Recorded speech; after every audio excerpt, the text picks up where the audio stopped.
Здравейте отново! Намираме се пак в зала 1 на НДК. Искам да ви запозная с възможностите, акустичните възможности на залата, както и техниката, с която разполагаме тук.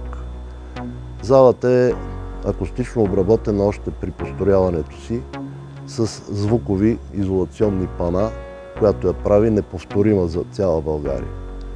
Техниката е японска и се ползва от доста време, но е в пълна изрядност и изправност и не можем да се оплачем от нея по никакъв начин.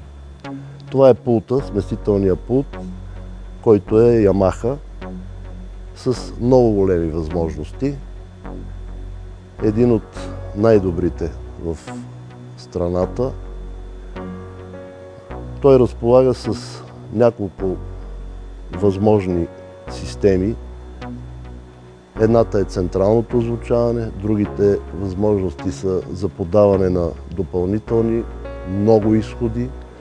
Групите също не са малко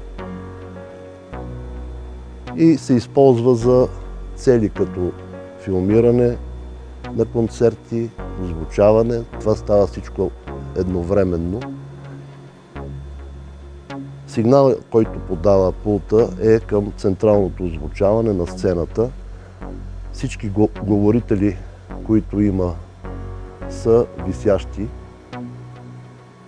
Те също са Yamaha, за което ние благодарим специално на японското правителство.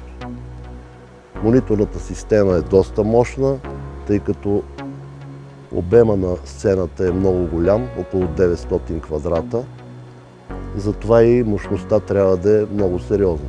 Разполагаме с около 6 кВт мониторна система и около 18 кВт централно озвучаване, която се надявам в близко бъдеще да бъде увеличена с още около 10-15 кВт.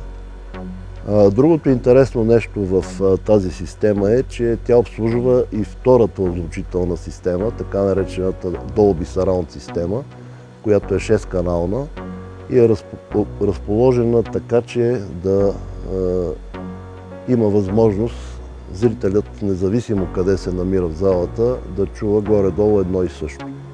Тя е настроена от самата фирма Dolby Surround. Звука, който се определя от пулта, минава през процесори, които са с настроени пресети. Дали ще бъде фолклор, дали ще бъде естрада, дали ще бъде класика. Това е решение на звукорежисьора, кога и как да ги превключи. Електроакустиката в тази зала е на много високо ниво. Затова ние сме безкрайно улеснени в своята работа и се надявам и за в бъдеще да бъде така.